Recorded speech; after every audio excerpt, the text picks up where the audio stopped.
This is a crisp $100 bill. $100. And if you're like a lot of people that I've talked to over the years, many people think that you can't do anything with $100 when it comes to investing. They think that you have to have $1,000, $10,000, $50,000 before you can invest anything. Let me tell you, that ain't the truth. That's wrong. That's flat out wrong. That's a lie. Don't believe it. Don't believe it. Here's the fact. When I first started investing for the first time, I was investing my money into mutual funds, and I didn't even have $100 to invest. I started putting in $25 a month into a mutual fund. So if you don't think $100 is enough to get started, guess what? You can get started for less than this. But if you have at least $100 and you want to start investing, here are the top options you want to look at.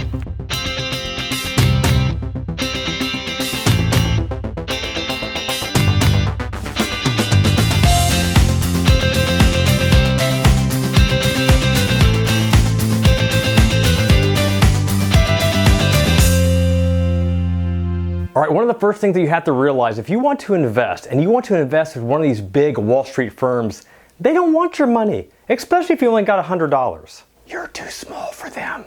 You don't have enough money for them. Realize that these brokers make money off your money, and if you only got $100, they're only gonna make like $2.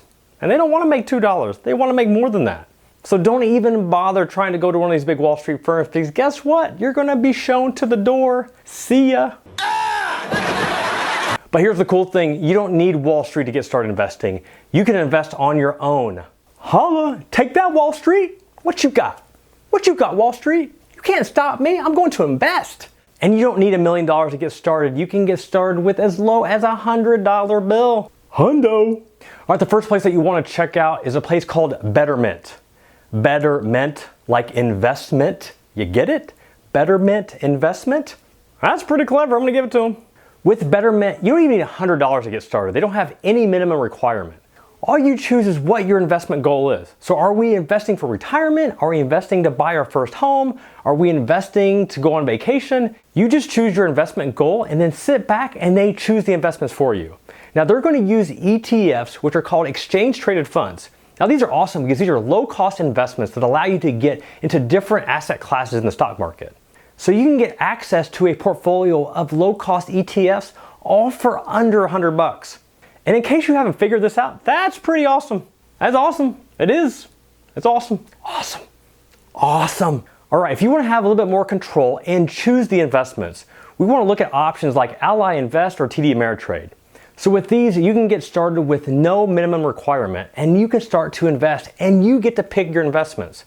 So if you want to buy mutual funds, ETFs, individual stocks, you get to choose them. Now the only issue you may run into is that $100 might not be enough for some of these investments. For example, some mutual funds might have a minimum investment of $1,000, $2,500. So even though you can open up an account with $100, you might not be able to buy some mutual funds. Or if you want to buy an individual stock, say of Amazon, that's about $1,000 a share. Well, if you only got $100 and Amazon is $1,000, then you can't quite get it yet. You're gonna have to save a little bit more money.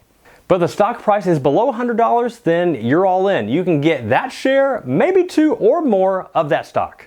All right, so if you're totally hipster and new age and you wanna avoid laptops and computers altogether and you wanna do investing from your phone, check it. You do have options with some awesome investment apps. A couple apps you might wanna check out are Stash, Robinhood, or Acorns. Now, once again, it all depends on what control you want to have. Do you want to choose the investments or do you want them to choose them for you?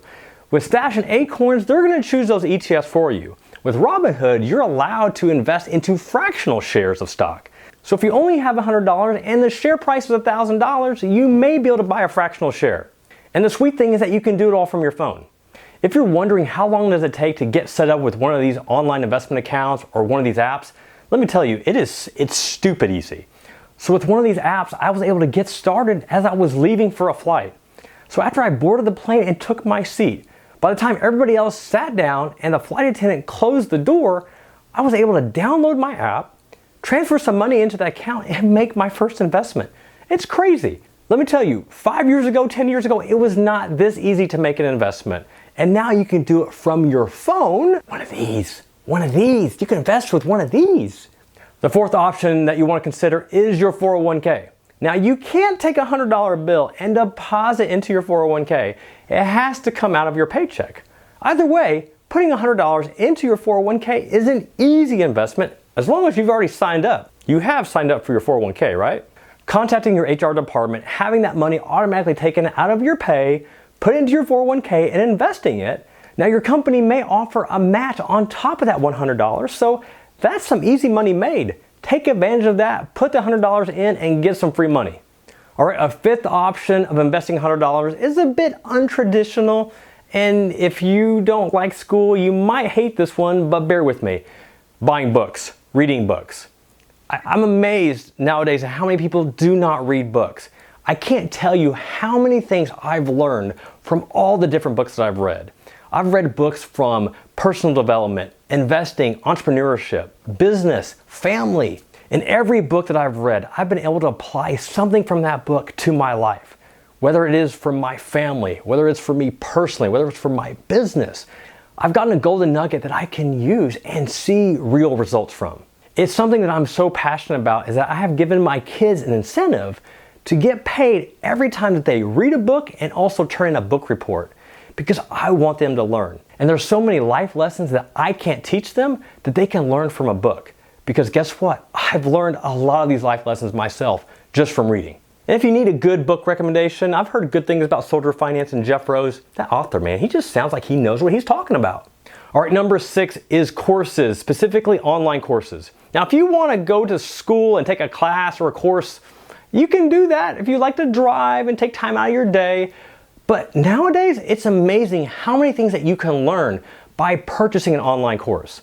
There are courses that will cost you less than $100 that will give you either training or experience or a shortcut to learn some skill or trade that you have no prior experience on. There are courses that will teach you how to do photography, how to program, how to blog, how to play a piano, how to learn a third language.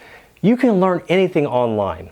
Sites like Teachable, Udemy, Skillshare, you will find tons and tons of resources of online courses for anything that you want to learn or take a skill and get you to that next level. And the best part, most of them cost less than $100. For me personally, I wanted to learn more about blogging. Whenever I started my blog, I knew nothing about it. And I knew there was a lot to be learned. So I took courses on search engine optimization, or how to use email marketing effectively, or how to structure blog posts. There are tons of information out there, and if you don't spend the money and take the time, then the only other option is to figure it out on your own. And I'm not saying that you can't do that, but why not spend $50, $100 and learn whatever that skill is that you want to learn in half the time or a third of the time? To invest $100 in a course that's going to give you a skill that you do not have, you can't even put a value on that. So stop sweating $100 and go buy a course. All right, number 7, this kind of goes along with the course I was talking about with me starting a blog, but something that you can buy for less than $100 is a domain. So do you have an idea for a blog, or do you have an idea for some sort of e-commerce site or some sort of online business that you want to start? All you have to do is go to GoDaddy and spend about $12 and register that domain. I've been able to talk to so many people that have this huge idea about starting this online business that's going to crush it. But as I learn more about them and where they're at in the process, I find out most of the time they haven't even bought the domain yet. And I'm sorry, but if you want to start an online business and you haven't bought the domain yet, what the heck are you waiting for? The most important thing in doing anything is taking that first essential step and taking action. So if you want to start an online business, take that $12 and buy a domain. Number 8 is one that I don't see enough people do. Do you know how many emails I get of people that want to pick my brain? Hey Jeff, I'd like to pick your brain. And it drives me absolutely crazy, because do you know how much time I have for you to pick my brain? I'm just sitting here waiting. Please, please pick my brain, because I got nothing else to do. I'm not busy. I don't have stuff to do. Can I please let you pick my brain, please? But seriously though, if you are looking for somebody to mentor you, or if you want to learn from somebody that has already mastered whatever you're trying to accomplish, the worst thing that you can ask is, can I pick your brain? Because all that says is what you need and what you want. You're not offering anything to them. You want to offer them value. You want to give them something in return before you ask for their precious time. And I promise you, if they are successful, they don't have a lot of time because they're too busy making money. But one thing that you can do is offer to take them to lunch. Take them to a nice restaurant. Make sure that they know that you're not just there to pick their brain. Bring something to the table. Bring something of value so that they want to go to lunch with you. But taking that $100 and buying lunch for somebody that has achieved the success that you want, that is offering to share some of their experiences, some of their failures that you could potentially avoid, that you don't have to go down the same rugged path that they went, that you can avoid a lot of those potholes, that is well worth the $100 investment. And you get to eat too, and I like to eat, so bring it. Bring me some lunch. Just don't take them to Taco Bell. Don't take them to Taco Bell. All right, the last thing that you can invest in, and I probably should have put this first because chances are my wife is not gonna watch this video to the end, but take that $100 and invest it into your spouse. Is that buying her some flowers, taking her out to dinner, paying for a massage or a manicure? Your spouse loves you and has sacrificed so many things for you to make you happy. I promise you that. I promise you that. And you don't appreciate them enough. So take that $100 and make them feel special, because when they feel special, you get special things in return. You know what I'm saying? Special stuff. The good stuff. Special stuff. It's nice. It's nice. As you can see, $100 goes a long way, and it doesn't take a lot to get started with investing. We've covered some amazing strategies that you can get started investing with only $100. So if you have that same excuse that I'm broke or I don't have enough money or I only got $100, ain't gonna fly no more. You can get started with $100. You can invest with $100. No excuses, go out and get started. All right, I'm curious, if you've invested $100, what was your first investment? Was it a good investment? Was it a bad investment? Did you make some money? Did you lose your butt? Let us know in the comments below. And if you want more videos like this, be sure to like and subscribe so we can hang out some more and talk about money and investing and stuff and all that good stuff. Yeah, all right. Jeff Rose, Good Financial Sense. Peace. Will I invest or TD Ameritrade? Insert funny clip of like kicking somebody out the door. So with Betterment, not sure what that is, but we can think of something.